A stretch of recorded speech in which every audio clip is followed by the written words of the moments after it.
Good morning. Celkon mobile సమర్పిస్తున్న business breakfast షోకి స్వాగతం. ఏషియన్ క్యూస్ ఈ మార్నింగ్ బుధవారం ఉదయం వీక్గా ఉన్నాయి. లాస్ట్ నైట్ యుఎస్ మార్కెట్స్ కూడా స్వల్ప నష్టాలతో క్లోజ్ అయ్యాయి. 2 రోజుల ఎఫ్ఓఎంసి మీటింగ్ తర్వాత మేబీ ఈ నైట్కి ఒక ప్రకటన వెలువడే అవకాశం ఉంది. సో ఎటువంటి వడ్డీ రేట్ల పెంపుకు సంబంధించి అమెరికన్ ఫెడరల్ రిజర్వ్ ఎటువంటి నిర్ణయం తీసుకుంటుంది, ఈ అంశం కోసం గ్లోబల్ మార్కెట్స్ ఆత్రంగా ఎదురు చూస్తున్నాయని చెప్పుకోవచ్చు. సో అటువంటి నేపథ్యంలో లాస్ట్ నైట్ యుఎస్ మార్కెట్స్ కావచ్చు, ఇప్పుడు ఏషియన్ మార్కెట్స్లో కూడా కొంత కాషస్ ట్రేడింగ్ అప్రోచ్ కనిపిస్తుంది. అలాగే బ్యాంక్ ఆఫ్ జపాన్ కూడా తన నిర్ణయాన్ని వెలువడించే అవకాశం ఉంది స్టిమ్యులస్కి సంబంధించి, అలాగే అక్కడి ఎకానమీకి సంబంధించిన వడ్డీ రేట్లకు సంబంధించి. సో 100 ట్రిలియన్ యెన్స్కు అక్కడ స్టిమ్యులస్ను పెంచుతారన్న అంచనాలు బ్యాంక్ ఆఫ్ జపాన్కి సంబంధించి మార్కెట్స్లో ఉన్నాయి. అందువల్లనే జపనీస్ ఇండెక్స్ ఒకటే పాజిటివ్గా ట్రేడ్ అవుతుంది, మిగతా ఏషియన్ ఇండెక్సెస్లో వీక్నెస్ కనిపిస్తున్నప్పుడు కూడా. అలాగే అమెరికాలో కూడా బహుశా డిసెంబర్లో వడ్డీ రేట్ల పెంపు ఉండొచ్చు అనేది కొంతమంది ఊహాగానం. తర్వాత ఎక్కువ మంది నెక్స్ట్ ఇయర్ ఉంటుంది, అసలు ఈ సంవత్సరం ఉండకపోవచ్చు అని కొంతమంది ఊహిస్తున్నారు. వీటిలో ఏది కరెక్ట్ అవుతుంది అన్నది ఇవాళ సాయంత్రం వెలువడే ఎఫ్ఓఎంసి కామెంటరీ మీద ఆధారపడి ఉంటుంది. ఎటువంటి కామెంటరీని జెనెట్ ఎలెన్ చేస్తారు 2 రోజుల ఎఫ్ఓఎంసి సమావేశం ఉన్న అంశాన్ని మార్కెట్స్ గమనిస్తున్నాయి. ఇక మన మార్కెట్స్ విషయానికి వస్తే వరుసగా 3వ రోజు కూడా నష్టాలతో ప్రారంభమై నష్టాలు కొనసాగే అవకాశం కనిపిస్తుంది. నియర్ టర్మ్ ఫ్యాక్టర్స్ కొంత వీక్గా ఉన్నాయి. మన మార్కెట్స్ సంబంధించి 3 అంశాలు ప్రధానంగా of course. One is US federation కోసం మార్కెట్స్ ఎదురు చూస్తున్నాయి. అలాగే రెండవ అంశం బీహార్ ఎలక్షన్స్. నవంబర్ 8న బీహార్ ఎన్నికల ఫలితాలు వెలువడతాయి. ఈలోగా ఇవాళ బీహార్లో థర్డ్ ఫేజ్ ఎలక్షన్ జరుగుతోంది. చాలా చాలా కీలకమైన ప్రాంతాల్లో, బీహార్కి సంబంధించిన కీలకమైన ప్రాంతాల్లో ఇవాళ ఎలక్షన్ జరుగుతుంది. ఇవాళ అవుట్కమ్ మీద బహుశా ఎవరు ప్రభుత్వంలోకి వస్తారన్న అంచనాలు, అంటే అఫ్కోర్స్ ఇప్పుడు ఎగ్జిట్ పోల్స్ అనేవి లేవు కాబట్టి దాన్ని అధికారికంగా ఎవరు చెప్పకపోయినా కూడా మన పంటర్స్ ఉంటారు, వాళ్ళందరూ కూడా ఎటువంటి బెట్స్ కాస్తున్నారనే అంశం మనకి సాయంత్రానికి స్పష్టమవుతుంది. సో ఇవాళ మధ్యాహ్నం బహుశా 2 గంటల నుంచి 3 గంటల ప్రాంతంలో ఇటువంటి పంటర్స్ బెట్స్ని బట్టి మార్కెట్స్ కూడా బిహేవ్ చేసే అవకాశం ఉంది. సో ఎటువంటి బెట్స్ మార్కెట్స్లో ఉంటాయి అన్నది కూడా మనం ఆన్లైన్ గమనించవచ్చు. అండ్ మార్కెట్స్ బిహేవియర్ కూడా దానికి అనుగుణంగానే ఉంటుంది. ఇక మూడవ factor of course earnings season. Stock specific action కొనసాగుతుంది. ఎర్నింగ్స్ సీజన్ ఇప్పటిదాకా మనకు డిసప్పాయింటింగ్గా ఉంది. చాలా డిసప్పాయింటింగ్ రిజల్ట్స్ మనం చూస్తాం. నేను కూడా యాక్సిస్ బ్యాంక్ లాంటి బ్యాంక్స్లో రిజల్ట్ బాగానే ఉంది అని అనిపించింది, కానీ తర్వాత వాళ్ళు కాన్ఫరెన్స్ కాల్ తీసుకున్నప్పుడు అనలిస్ట్ కాల్లో కొన్ని ఫ్యాక్ట్స్ వాళ్ళు వెల్లడించారు. అంటే స్ట్రెస్ అసెట్స్కి సంబంధించి అదంతా కూడా నెగిటివ్గా కనిపించింది. ఎందుకంటే 5:25 పద్ధతిలో కొన్ని, అలాగే మరికొన్ని స్ట్రెస్ అసెట్స్ను అసెట్ రీకన్స్ట్రక్షన్ కంపెనీకి అమ్మడం, ఈ అంశాలు మార్కెట్స్ను వాళ్ళు రిజల్ట్స్లో స్పష్టంగా చెప్పలేదు, బట్ తర్వాత కాన్ఫరెన్స్ కాల్లో వెల్లడించడం జరిగింది. సో ఇవన్నీ పక్కన పెడితే యాక్సిస్ బ్యాంక్ రిజల్ట్ డిసప్పాయింటింగ్గా ఉంది, వీటన్నింటిని మైనస్ చేస్తే అన్న అంశాన్ని మార్కెట్స్ గమనించాయి. సో ఇవాళ స్టాక్ ప్రైస్ దానికి రియాక్ట్ అయ్యే అవకాశం కూడా ఉంది. So upside potential earnings season దృష్ట్యా మన మార్కెట్ సంబంధించి అప్సైడ్కి ఒక పరిమితి విధించబడింది, ఒక లైన్ గీయబడింది. అంటే ఈ లెవెల్కి మించి, ఎందుకంటే మనం ఎప్పటికప్పుడు చూస్తున్నాం 8300 పైన నిఫ్టీ రెసిస్టెన్స్ ఫేస్ చేస్తుంది. సో 8300 క్రాస్ చేసే అవకాశం ఇప్పట్లో కనపడలేదు. అండ్ 8180, 8220 ఈ జోన్లో F&O ఎక్స్పైరీ జరిగే అవకాశం కనిపిస్తుంది. అండ్ మోస్ట్ సెక్టరల్ స్టాక్స్లో అమ్మకాలు చూసాం. నిన్న కూడా మనం లూపిన్ డిసప్పాయింటింగ్ రిజల్ట్ వస్తుందని మార్కెట్స్ ముందే అంచనా వేసినా కూడా మళ్ళీ సెల్లింగ్ వచ్చింది, ఫ్రెష్ సెల్లింగ్ కూడా రిజల్ట్ తర్వాత. అంటే ఇటువంటి డిసప్పాయింటింగ్ రిజల్ట్స్ను మార్కెట్స్ డైజెస్ట్ చేసుకోవటం లేదు. అండ్ కంపెనీస్కి ఇప్పటిదాకా ఏవైతే బెనిఫిట్ ఆఫ్ డౌట్ని ఇస్తున్నాయో దాన్ని ఎక్కువ కాలం కొనసాగించడం కష్టం. మీరు పెర్ఫామ్ చేస్తేనే స్టాక్ ప్రైస్లో మేము రివార్డ్ చేస్తామంటూ మార్కెట్ స్పష్టమైన సంకేతాన్ని ఇస్తుంది. So companies have to performance లేని కంపెనీస్ను పనిష్ చేయటం మనం మార్కెట్స్లో చూస్తున్నాం. So fundamentals మెరుగవ్వాలి. ఫండమెంటల్స్ మెరుగు కాందే మార్కెట్స్ మళ్ళీ ఎప్పుడో ప్రీవియస్ హైస్కి, ఆల్ టైమ్ హైస్కి వెళ్తాయని ఊహించడం ఫులిష్నెస్ అవుతుంది. సో కంపెనీస్ అండ్ ఎకానమీ రెండు కూడా పెర్ఫామ్ చేయాల్సిన అవసరం ఇప్పుడు కనిపిస్తుంది. ఆఫ్ కోర్స్ ఎక్స్పైరీ వీక్ ఇది, రేపే అక్టోబర్ నెల సిరీస్ క్లోజ్ కాబోతోంది. సో రేపటితో క్లోజ్ అయ్యే అక్టోబర్ సిరీస్ తర్వాత నవంబర్ సిరీస్ సంబంధించి ఎటువంటి అంచనాలు ఉన్నాయి, ఈ అంశాన్ని ఎనలిస్ట్ నుండి తెలుసుకుందాం. సో మనం అక్టోబర్ సిరీస్ ఎండ్కి వచ్చేసాం. ఎర్నింగ్స్ సీజన్ను almost 70% of the companies earnings ప్రకటించాయి. సో ఇంకా ఎటువంటి ఫ్యాక్టర్స్ మార్కెట్స్ను లీడ్ చేస్తాయి అనుకుంటున్నారు? బేసికలీ ప్రధానంగా నెంబర్ 1 ఫ్యాక్టర్ అనేది మనకి బీహార్ రిజల్ట్స్ ఒకటే అండి. సో సెంటిమెంట్ పరంగా ఇంప్రూవ్మెంట్ అనేది మనకి 8 నవంబర్ తర్వాతనే రావచ్చు in case India gets really reasonably good majority. లేదంటే అక్కడ ఒక రియాక్షన్ అనేది మనం చూడొచ్చు. ఈ లోపల మాత్రం డెఫినెట్లీ కన్సల్టేషన్ జోన్లోనే ఉంటుంది. ఒకవేళ ఎఫ్ఓఎంసీ మీట్లో కామెంటరీ కూడా డిసెంబర్లో హైక్ చేస్తా ఉన్నా కానీ ఐ డోంట్ థింక్ అది మేజర్ ప్రభావం చూపించే అవకాశం మనకు కనిపించలేదండి. ఎందుకంటే this has again become a regular noise. గతంలో markets they use to react jobs data, housing data, ఇటువంటి చిన్న చిన్న వాటికి రియాక్ట్ అయ్యేది. సో ఈవెన్ ఈ ఎఫ్ఓఎంసీ మీట్ కానివ్వండి, ఈ రేట్ హైక్ అనేది this is also becoming a regular noise. కాబట్టి చిన్న రియాక్షన్ అయితే ఉండొచ్చు, but I think it will be very fast recovery. But మనకి నవంబర్ 8 తర్వాత మేజర్గా సెంటిమెంట్ పరంగా బూస్టర్ ఎప్పుడైతే మనం అనుకుంటున్నామో అది రావాలంటే మాత్రం ఇండియాకి they should get a clear majority. లేకపోతే రిజల్ట్స్ ఎలాగో అంత ఆశాజనకంగా లేదు, but they were neither too bad also. కాబట్టి normal fundamentals will still carry on for the next 1 or 2 quarters ఆల్సో. బట్ నెక్స్ట్ 10-15 days చాలా క్రూషియల్ అండ్ ఇంట్రెస్టింగ్ టైమ్స్. కాబట్టి ఎక్కడైనా మార్కెట్ పడితే 2-year వ్యూ ఉన్న వాళ్ళు మాత్రం తప్పకుండా మనం మార్కెట్లో స్టాక్స్ కొనాలండి, మంచి స్టాక్స్. ఎందుకంటే ఇర్రెస్పెక్టివ్ ఆఫ్ బీహార్ రిజల్ట్ అది కూడా ఒక నాయిస్ లాగానే మిగిలిపోతుంది ఆఫ్టర్ ఎ ఫ్యూ డేస్. ఒకవేళ రిజల్ట్స్ బాగుంటే మాత్రం ఇండియాకి they will be very positive and strong sentiment. లేకపోతే కూడా నెగిటివ్ సెంటిమెంట్ ఎక్కువ రోజులు ప్రివేల్ కాదు. It's back to business and central government అని చెప్పి అందరూ అనుకుంటారు. కాబట్టి ఇన్ మై ఒపీనియన్ నెక్స్ట్ 10-15 daysలో వచ్చే opportunity one should definitely utilize. మంచి స్టాక్స్ ఏవైతే రియాక్ట్ అవుతాయో ఆఫ్టర్ గుడ్ రిజల్ట్స్ అటువంటి స్టాక్స్లో మాత్రం ఫస్ట్ ప్రైస్ పాయింట్లో కొనాలని చెప్తాను. సో ఇవాళ రేపు ఈ 2 రోజులు ఎక్స్పైరీ ఫ్యాక్టర్స్ ఎక్కువగా పనిచేస్తాయి మార్కెట్స్ మీద. టెక్నికల్గా ఎలా బిహేవ్ చేస్తాయి అనుకుంటున్నారు? యా, ఐ థింక్ మనం మార్కెట్లో చార్ట్స్ పరంగా చూస్తే కనుక ఓన్లీ ఎక్స్టెండింగ్ టాప్స్ అనేది మనం చూస్తున్నాం నిఫ్టీ పరంగా. సో మనకి లాస్ట్ వీక్ ఏదైతే హై చూసామో దాన్ని కొంచెం ఎక్స్టెండ్ అయ్యి 82.46 నుంచి ఈ వీక్ మనం 83.36 అంటే ఆల్మోస్ట్ 90 points కొద్దిగా ఎక్స్టెండ్ అవడం చూసాం. బట్ ఫాలో ఆన్ బయింగ్ అనేది మనకు కనిపించలే. సో డెఫినెట్లీ ఒక టైట్ రేంజ్లో ట్రేడ్ అయ్యే అవకాశం ఉంది. బట్ మనకి లెవెల్స్ అనుకుంటే కనుక 20-day moving average and 200-day moving యావరేజ్గా మనం తీసుకోవచ్చు. సో 8134 అండ్ 8379 ఈ 2 రేంజ్లోనే ట్రేడ్ అయ్యే అవకాశం ఉంది. But definitely by on dips అని చెప్పుకోవచ్చు. మనం మంత్లీ చార్ట్స్లో చూస్తే కనుక 8091 దగ్గర ఒక గట్టి సపోర్ట్ ఉంది. సో మార్కెట్ ఏమాత్రం పడి ఒక 100 to 120 points కరెక్ట్ అవుతుంది కనుక అక్కడ లాంగ్ బెట్స్ తీసుకోవచ్చు మనం with about 30 to 40 stop loss. ఈ రేట్లో ఐ థింక్ షార్ట్ కూడా వెళ్ళకూడదు, బికాస్ ఎందుకంటే మనకి పుల్ బ్యాక్ కూడా వచ్చే ఛాన్స్ ఉంది బికాస్ ఆఫ్ ఎక్స్పైరీ ఫ్యాక్టర్. అదేవిధంగా బ్యాంక్ నిఫ్టీ చూస్తే కనుక మనకి 20-day మూవింగ్ యావరేజ్ అనేది 17,597 దగ్గర ఉంది. సో ఆల్మోస్ట్ ఇక్కడ నుంచి ఒక 220 points పడితే కనుక మేబీ లాంగ్ పొజిషన్స్ ఇనిషియేట్ చేయొచ్చు. అదేవిధంగా 18,329 అనేది ప్రాబ్లీ అదొక గట్టి రెసిస్టెన్స్గా ఉంటుంది. అది 200-day మూవింగ్ యావరేజ్ మేబీ ఈ రేంజ్లో ట్రేడ్ అయ్యే అవకాశం ఉంది. ఇండిసెస్ని పక్కన పెడితే ప్రాబ్లీ ఇండివిజువల్ స్టాక్స్లో చూస్తే కనుక మనం ఏ స్టాక్స్ అయితే మార్కెట్ కరెక్ట్ అవుతున్నప్పటికీ new highs or maybe intermediate highs at breach అవుతున్నాయి అలాంటి స్టాక్స్ మనం లాంగ్స్కి పరిగణించాలి. Maybe Aurobindo pharma is one stock 840 around trade అవుతుంది. మేబీ 828 స్టాప్ లాస్ బట్టి దానిలో పొజిషన్స్ తీసుకోవచ్చు. అదేవిధంగా 865 to 870 వెళ్ళే అవకాశం ఉంది. ఈవెన్ ఐడిబిఐ కూడా మనం చూసాం ఆల్మోస్ట్ 60 నుంచి 84 దాకా వెళ్ళి ఒక కరెక్షన్ తర్వాత నిన్ననే మళ్ళీ బ్రేక్అవుట్ రావడం చూసాం. మేబీ ఐడిబిఐ కూడా 2 price pointsలో తీసుకుంటే కనుక 95 to 100 వెళ్ళే ఛాన్స్ ఉంది నెక్స్ట్ 3 months. ఎన్ని కాలర్స్ లైన్లో ఉన్నారు. మొదటి కాలర్ విజయనగరం నుంచి చంద్రశేఖర్.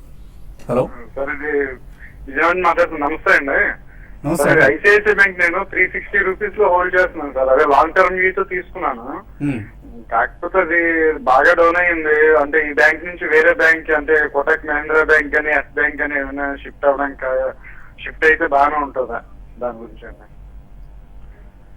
ఓకే, ఎవరు ఎంత ఎక్కువగా అప్పులు ఇస్తే వాళ్ళకి అన్ని ఎన్పిఎల్ పెరిగిపోతున్నాయండి. సో మీరు అన్నట్లుగా కోటక్ బ్యాంక్, ఎస్ బ్యాంక్ వీళ్ళ పోర్ట్ఫోలియో చిన్నది కాబట్టి ఎన్పిఎస్ సైజ్ చిన్నదిగా కనిపించవచ్చు. And also mostly urban centric loans ఇస్తుంటారు కాబట్టి వాళ్ళ లోన్ బుక్లో అంత ప్రాబ్లమ్స్ కనిపించట్లేదు. Yes bank or IndusInd bank or Kotak bank. So ICICI లాంటి బ్యాంక్స్ యాక్సెస్ నుంచి వీటికి షిఫ్ట్ కావడానికి రికమెండ్ చేస్తారా మీరు? Kotak will have some more baggage in for next 1 or 2 quarters because ING ICICI merger కాబట్టి otherwise it's a very good bank in terms of portfolio. But IndusInd Bank continues to be the best bank among private sector banks అండి. వాళ్ళు interest rates వేరే వాళ్ళు cut చేసినా వీళ్ళు ఇప్పటిదాకా interest rates cut చేయడం కూడా మనం వినలేదు. But definitely their loan book is also growing. So in terms of switching probably IndusInd Bank fits the bill అండి. బట్ ఓవరాల్ గా బ్యాంకింగ్ సెక్టర్ లో పోను I think the returns will be slightly muted అండి. అంత outrageous returns మాత్రం ఉండదు. అది గమనించి మీరు ఇందులోంచి IndusInd Bank షిఫ్ట్ అవ్వచ్చు. శ్రీనివాస్ తర్వాత కాలర్. Hello sir. అదండి Srinivas. Sir, Alembic pharma result నేను వచ్చినాయి, అదే బాగానే వచ్చినాయి అనుకుంటున్నాను. బాగా దాని మీద రివ్యూ ఇవ్వమంది సార్ బాలా సార్ని. ఎన్ని రోజులు తగ్గిందో అర్థం కాలేదు. ఇంకేమన్నా డ్రాబ్యాక్స్ ఉన్నాయా సార్? లాంగ్ టర్మ్ ఇన్వెస్టర్ నేను. రిజల్ట్ బాగున్నా కూడా రిజల్ట్ వచ్చిన తర్వాత కొడుతున్నారండి, కొద్దిగా సెల్లింగ్ వస్తుంది. యా, బేసిక్లీ దానికి ప్రధానమైన కారణం ఒక అలిబి అని ఒక డ్రగ్ అండి. వన్ పర్టికులర్ డ్రగ్ ఈ ఫార్మస్యూటికల్ కంపెనీస్ లో యూజువల్లీ FTFs అంటారు, ఫస్ట్ టు ఫైల్ అనేది. అది 180 days ఎక్స్క్లూజివ్ మార్కెటింగ్ రైట్స్ ఒక్కొక్క పర్టికులర్ డ్రగ్ వస్తే ఆ క్వార్టర్ రిజల్ట్స్ బ్లోఅవుట్ రిజల్ట్స్ ఉంటాయి. లాస్ట్ క్వార్టర్ లో మనం టొరెంట్ ఫార్మాకి చూసాం, ఈ క్వార్టర్ లో అలింపిక్ ఫార్మాకి చూసాం. కాబట్టి అది ముందే డిస్కౌంట్ అయిందండి. అందుకని ఈ క్వార్టర్ రిజల్ట్ మళ్ళీ డెఫినెట్ గా రిపీట్ కాదు, ఇట్స్ నెక్స్ట్ ఇంపాసిబిలిటీ. సో ఈ రేట్లో బాగా కన్సాలిడేట్ అవుతుంది, మీరు ఉంచండి. వాళ్ళ ఇతరత్ర వేరే ఫైలింగ్స్, న్యూ డ్రగ్ ఫైలింగ్స్ కూడా ఉన్నాయి కాబట్టి over longer period of time మీకు మంచి లాభాలు చేకూరుతుంది. హ్యూజ్ వాల్యూమ్స్ జరిగాయి. నేను NSEలో ఆల్మోస్ట్ 14 లక్షల షేర్లు అలింపిక్ ఫార్మాలో ట్రేడింగ్ జరిగింది. అలాగే కోర్స్ వచ్చే ఆదివారం గుంటూరు భాష్యం పబ్లిక్ స్కూల్ ఆడిటోరియంలో TV5 ICICI ప్రుడెన్షియల్ సంయుక్తంగా నిర్వహిస్తున్నాయి ఇన్వెస్టర్ సమిట్ను. సో గుంటూరు చుట్టుపక్కల ప్రాంతాల వాళ్ళందరూ కూడా గుంటూరు ఇచ్చేసి ఈ సదస్సుకు హాజరు కావచ్చు. కోర్స్ తెనాలి లాంటి ప్రాంతంలో ఉండే వాళ్ళకి ఇటు విజయవాడ వెళ్దామా లేకపోతే గుంటూరు వెళ్దామా అనేది ఈక్వల్ డిస్టెన్స్ కాబట్టి మేబీ మీ కన్వీనియన్స్ని బట్టి శనివారం సాయంత్రం ఫ్రీగా ఉంటే విజయవాడ రావచ్చు, లేదు ఆ రోజు బిజీగా ఉంటే ఆదివారం గుంటూరుకు రావచ్చు. అలాగే కోర్స్ నసరావుపేట లాంటి ప్రాంతాల వాళ్ళకి గుంటూరే చెరువుగా ఉంటుంది కాబట్టి గుంటూరు వచ్చి సదస్సుకు హాజరు కావచ్చు. అండ్ మోర్ ఇంపార్టెంట్లీ ఈ సదస్సు తర్వాత గుంటూరు భాష్యం పబ్లిక్ స్కూల్ ఆడిటోరియంలో నిర్వహిస్తున్న పొద్దున 9 గంటలకి నిర్వహిస్తున్న సదస్సు తర్వాత ఒక ఎక్స్క్లూజివ్ సెషన్ ఉంటుంది. ఇందులో సెలెక్ట్ ఇన్వెస్టర్స్కి మన టీమ్ ఎవరైతే ఉంటారో మన అనలిస్ట్ టీమ్ వాళ్ళ గైడెన్స్ అందజేస్తుంది. నెక్స్ట్ 1 to 3 years పెర్ఫామ్ చేయబోయే స్టాక్స్ను రికమెండ్ చేస్తుంది. మీ పోర్ట్ఫోలియోస్ని ఎలా డిజైన్ చేసుకోవాలో మెళకువలు నేర్పిస్తుంది. సో ఇది ఒక గంట సేపు జరిగే ఎక్స్క్లూజివ్ సెషన్, చాలా తక్కువ మందికి మాత్రమే ప్రవేశం ఉంటుంది. సో మీ పేర్లు రిజిస్టర్ చేసుకోవాలి, ఈ సదస్సులో పాల్గొనాలి ఈ ఎక్స్క్లూజివ్ మీట్లో అని అనుకున్న వాళ్ళు ఇక్కడ డిస్ప్లే చేసిన మెంబర్స్కి కాల్ చేసి పేర్లు రిజిస్టర్ చేసుకోవడం తప్పనిసరి. మరిన్ని కాల్స్ అలాగే మెయిల్స్ చూడబోయే ముందు కాసేపు ప్రకటనలు.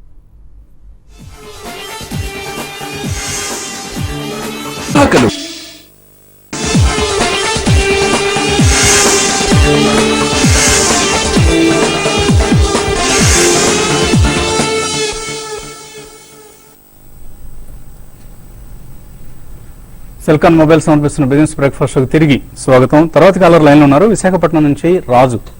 హలో హలో, నమస్తే అండి. వసంత్ కుమార్ గారు. నమస్తే అండి, అడగండి. బాలసుబ్రహ్మణ్యం గారిని అడగండి సార్. ఏమండి? బాలసుబ్రహ్మణ్యం గారు గారు ఎల్ఐటి ఫైనాన్స్ కి షిఫ్ట్ అవ్వచ్చండి పటేల్ ఇంజనీరింగ్ నుంచి. పటేల్ ఇంజనీరింగ్ నుంచి ఎల్ఐటి ఫైనాన్స్ కి షిఫ్ట్ అవ్వచ్చండి, లేకపోతే ఇంకేదైనా స్టార్ట్ చెప్తారండి? పటేల్ ఇంజనీరింగ్ అర్థమైంది. 120 రూపాయల మీద ఉండిపోయింది. సో 120లో పటేల్ ఇక్కడ ఏమి అడగదామని బాలసుబ్రహ్మణ్యం గారిని సలహా అడగదాం. దీని నుంచి ఏ స్టాక్ షిఫ్ట్ కావచ్చు పటేల్ నుంచి? యా, బేసికలీ ఎల్ఎన్టీకి switch, LNT finance switch over అంత మంచిది కాదండి. పటేల్ ఇంజనీరింగ్ దో ఇట్స్ కొద్దిగా లగాడ్ అయినా కానీ అమాంగ్ ఇన్ఫ్రాస్ట్రక్చర్ కంపెనీస్ కొద్దిగా ఫండమెంటల్స్ స్ట్రాంగ్ ఉన్న కంపెనీ అండి. కొంచెం డెట్ బర్డెన్ అన్నిటికీ ఉంది, బట్ లో ఈక్విటీ కంపెనీ, లిక్విడిటీ కూడా తక్కువ ఉంటుంది. సో అడిషనల్ గా మీరు పెట్టదలుచుకుంటే ప్రాబ్లీ ఒక క్యాపిటల్ ఫస్ట్, ఇండస్ ఇండ్ బ్యాంక్ ఇటువంటి వాటికి షిఫ్ట్ అయితే బెటర్ అండి. బట్ పటేల్ ఇంజనీరింగ్ కొద్దిగా నెక్స్ట్ 1 or 2 quarters కాస్త చూడండి, ఎందుకంటే ఉన్న వాటిలో చిన్న ఈక్విటీ అండ్ కొద్దిగా నిష్ టనలింగ్ ఇటువంటి ఇవి చేస్తారు వాళ్ళు. సో పటేల్ ఇంజనీరింగ్ ఉంచండి. తర్వాత కాలర్ నిజామాబాద్ నుంచి Suresh. Hello, good morning sir. Morning అండి, అడగండి. గుడ్ లక్ స్టీల్ ట్యూబ్ తీసుకున్నాం సార్ 90లో. ఇప్పుడు హోల్డ్ చేయమంటారా? ఇప్పుడు 10 రూపీస్ పెరిగింది స్టాక్. సో గుడ్ లక్ పనిచేసింది. గుడ్ లక్ కోసం ఆయన గుడ్ లక్ స్టీల్ తీసుకున్నారు. ఇట్స్ డీసెంట్ కంపెనీ అండి. Actually it's very good management and decent company. Specialize steel tubes అవన్నీ చేస్తారు వాళ్ళు. ఉన్న వాటిలో రీసెంట్లీ వాళ్ళు ఎక్స్పాన్షన్ కూడా చేపట్టారు, ఎక్కువ డెట్ కూడా తీసుకోలేదు. కాబట్టి కొద్దిగా స్పెషలైజ్ ప్రోడక్ట్ అండ్ ఇన్పుట్ కాస్ట్లు తగ్గుతాయి కాబట్టి అది ఉంచమని చెప్తానండి. తర్వాత కాలర్ విజయవాడ నుంచి నళిని. హలో, గుడ్ మార్నింగ్ అండి వసంత్ గారు. మార్నింగ్ అండి, అడగండి. సార్ డిష్ టీవీ 500 షేర్స్ ఉన్నాయి, ట్రేడింగ్ కోసం తీసుకున్నాను. నిన్న రిజల్ట్స్ కదా, ఇప్పుడు ఏంటి పొజిషన్? 106 లో తీసుకున్నాను. రిజల్ట్ బాగానే వచ్చింది, రిజల్ట్ పాజిటివ్ గా వచ్చింది. ఇచ్చమంటారా లేకపోతే ఎగ్జిట్ అవ్వమంటారా? అంటే మీరు ఏంటి షార్ట్ టర్మ్ కోసం తీసుకున్నారా ఇది? ట్రేడింగ్ కోసం సార్, ట్రేడింగ్ కోసం. ఓకే. ఆల్రెడీ ఇన్వెస్ట్మెంట్ కోసం అది 1 year గోల్డ్ వ్యూ తో ఆల్రెడీ పాత ఉన్నాయి 1000 షేర్స్. అది కాకుండా నేను ట్రేడింగ్ కోసం తీసుకున్నాను. అవి ట్రేడింగ్ కోసం ఏం చేయమంటారు? ఒకటి ఓకే. మళ్ళీ ఐ థింక్ ఆ రిజల్ట్ అనేది ఆల్రెడీ ఫ్యాక్టర్ అయిపోయిందండి. రిజల్ట్ రాగానే ఈ స్టాక్ మనం 112 దాకా మూవ్ అయ్యి ప్రాబ్లీ మళ్ళీ ఇమీడియట్ కరెక్షన్ రావడం చూసాం. సో డెఫినెట్లీ ఇక్కడైతే హోల్డ్ చేయండి. 103 ఆఫ్ స్టాప్ లాస్ పెట్టుకోండి. అరౌండ్ 107 ఆఫ్ మార్కెట్ ఉంది ఇప్పుడు. అదేవిధంగా 113.5 114 వస్తే కనుక మీ లాంగ్ పొజిషన్ ఎగ్జిట్ అవ్వండి. అలాగే ఈమెయిల్స్ అందాయి, మనకు చాలా ఈమెయిల్స్ వచ్చాయి, కొన్ని అయినా తీసుకునే ప్రయత్నం చేద్దాం. ఎస్ రామగిరి అన్న పేరుతో వచ్చింది ఇది. డాబర్ ఇండియా కొన్నారైనా 287లో ఈ మధ్య తీసుకున్నారు. లాంగ్ టర్మ్ కోసం హోల్డ్ చేయొచ్చా, ఎలా ఉంటుంది భవిష్యత్? బాగానే ఉంటుందండి. లాంగ్ టర్మ్ అంటున్నారు కాబట్టి ఇండియన్ ఎఫ్ఎంసీజీ కంపెనీస్ లో ఇది one of the strong players and మంచి బ్రాండ్ వాల్యూ కూడా ఉన్న కంపెనీ. సో డెఫినెట్లీ హోల్డ్ చేయమని చెప్తానండి. వెంకట్ గూడిపూడి అడుగుతున్నారు, స్ట్రైడ్స్ ఆర్కోలాబ్స్ Q2 రిజల్ట్స్ ఎలా ఉన్నాయి, ఈ షేర్ లాంగ్ టర్మ్ కోసం తీసుకోవచ్చా? స్ట్రైడ్స్ రిజల్ట్స్ కంటే ఎక్కువ వాళ్ళది శాషన్ ఎప్పుడైతే మర్జ్ అవుతుందో వాళ్ళ పోర్ట్ఫోలియో చాలా స్ట్రాంగ్ అవుతుందండి. And top line bottom line అన్ని పెరిగే అవకాశం ఉంది. రీసెంట్లీ వాళ్ళు ఇంకో అక్విజిషన్ కూడా చేశారు. సో బేసికలీ ఆ company model apart from the base business వాళ్ళ అక్విజిషన్స్ మీద చాలా ఫాస్ట్ గా లాస్ట్ 5 to 6 years లో గ్రో అయిన కంపెనీ. సో కరెంట్లీ ఉంచమని చెప్తాను. ఓకే, మాధవీలత అడుగుతున్నారు, హెచ్డిఎఫ్సి చిల్డ్రన్ గిఫ్ట్ ప్లాన్ నిన్న మనం ఆఫ్ కోర్స్ దాని గురించి చెప్పడం జరిగింది. ఇది SBI smart wealth builder optional pension లేదా yes bank max life perfect partner super hit కంటే బెటర్గా ఉంటుంది అంటున్నారు. డెఫినెట్లీ యూలిప్ స్కీమ్స్ కంటే ఇటువంటి చిల్డ్రన్ గిఫ్ట్ ప్లాన్ లాంటివి బెటర్గా పెర్ఫామ్ చేసే అవకాశం ఉంటుందండి. At least for the first few years అసలు కంపారిజనే ఉండదు. చాలా స్కీమ్ కాస్ట్ చాలా ఎక్కువగా ఉంటాయి యూలిప్ స్కీమ్స్లో. అందువలన ఫస్ట్ 5 years అయితే definitely they will under perform. తర్వాత మేబీ మన అదృష్టం బాగుండి మార్కెట్ కండిషన్స్ బాగుంటే బెటర్గా పెర్ఫామ్ చేసే అవకాశం ఉంటుంది. But better go for HDFC children gift plan. Shiv Kaushik అడుగుతున్నారు, 5 లక్షల రూపాయలు ఇన్వెస్ట్ చేద్దాం అనుకుంటున్నారు 3 years కోసం, ఏదైనా ఇండివిజువల్ స్టాక్స్ రికమెండ్ చేయమంటున్నారు. ఇండివిజువల్ స్టాక్స్ గ్రాన్యూల్స్ ఇండియా ఆయన కొన్ని సెలెక్ట్ చేస్తున్నారు. Granules India, DCB, Amar Raja batteries. Not a bad idea అండి. 5 years అంటున్నారు కాబట్టి I think all the 3 are reasonable good. DCB ఒకటే మొన్న వాళ్ళ కామెంటరీ మూలాన అది పడ్డది అండ్ కొద్దిగా ఎన్పిఎస్ కూడా పెరిగాయి. బట్ 5 years అంటున్నారు కాబట్టి 2 price points లో కొనండి. All the 3 stocks you can buy for 5 years. AS Rao Kakinada నుంచి డిష్ టీవీ, అశోక్ లేలాండ్ తీసుకుందాం అనుకుంటున్నారు, తీసుకోవచ్చా 6 months కోసం? డెఫినెట్లీ తీసుకోవచ్చండి. బట్ మార్కెట్ కొద్దిగా మేబీ కరెక్ట్ అయ్యే ఛాన్స్ కూడా ఉంది కాబట్టి 2 price points మీరు వెనుకోండి. డిష్ టీవీ ప్రీవియస్ స్వింగ్ లో 96 97 దాకా వచ్చే ఛాన్స్ కూడా ఉంది కాబట్టి ఫస్ట్ ప్రైస్ పాయింట్ ఇక్కడ and below 100 second price point తీసుకోండి. అదేవిధంగా అశోక్ లేలాండ్ కూడా మనకి లాస్ట్ ప్రీవియస్ స్వింగ్ లో ఏదైతే ఉందో 78 80 కూడా రావటం చూసాం. సో ప్రాబ్లీ 92 93 దగ్గర ఫస్ట్ ప్రైస్ పాయింట్ అండ్ 80 దగ్గర సెకండ్ ప్రైస్ పాయింట్ లో మీరు తీసుకోండి. డెఫినెట్లీ ఈ రెండు కూడా స్ట్రాంగ్ చార్ట్స్. సీతారాం అడుగుతున్నారు, కావేరీ సీడ్స్ 525 రూపాయల్లో తీస్తున్నారు, లాంగ్ టర్మ్.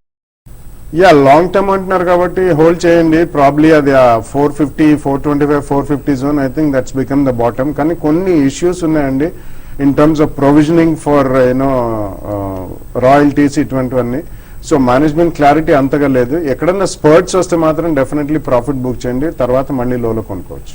రవి వర్మ అడుగుతున్నారు, ఎస్ఆర్ ఆయిల్ 210లో 6 సంవత్సరాల క్రితం కొన్నారు, ఆ రేట్ వస్తుందా, ఎగ్జిట్ కావచ్చా? I think oil sector as it is మనం చూస్తున్నాం లాస్ట్ 1 year లో కంప్లీట్ క్రూడ్ ఆయిల్ పతనం అయిపోయింది. I don't think there is a great future for oil sector immediately, though it's one of the main sources of energy. కాబట్టి spurts వచ్చినప్పుడు ఇందులోంచి shift అయిపోయింది. దాని నుంచి ఇన్ఫాక్ట్ మీరు అదే సెక్టర్లో ఉండాలంటే ఆయిల్ మార్కెటింగ్ కంపెనీస్ డిక్లైన్స్ లో తీసుకుంటూ ఉండొచ్చు, కొద్దిగా ట్రేడింగ్ చేసుకుంటూ ఉంటే బెటర్ ప్రాఫిట్స్ ఉంటాయి. Era infra, Mirc electronics, Eicher motors, Uno industries ఇవన్నీ తీసుకున్నారట ఆల్రెడీ, అరవింద్ హోల్డ్ చేయొచ్చా?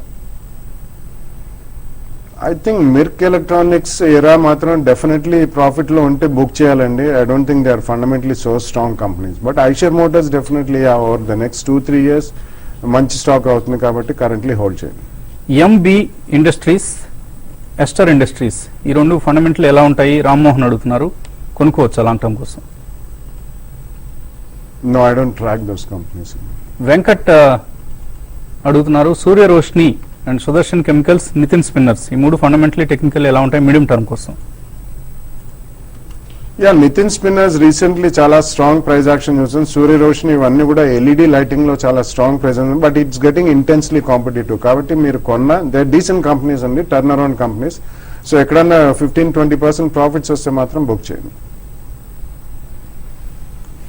ఓకే అండి. సో మనం పదే పదే రిపీట్ చేస్తున్నదే, విజయవాడ గుంటూరులో టీవీ5 ఐసిఐసిఐ నిర్వహించే ఇన్వెస్టర్ సమ్మిట్స్లో పాల్గొనాలనుకునేవారు ముందుగా మీ పేర్లు రిజిస్టర్ చేసుకునే ప్రయత్నం చేయండి. సో దట్ మాకు కూడా ఎంతమంది వస్తున్నారు ఈ సదస్సులకు అన్న ఒక అంచనా ఉంటుంది. కాబట్టి ఇది ఇవాల్టి బిజినెస్ బ్రేక్ఫాస్ట్ షో. మధ్యాహ్నం స్మార్ట్ ఇన్వెస్ట్లో మళ్ళీ కలుద్దాం.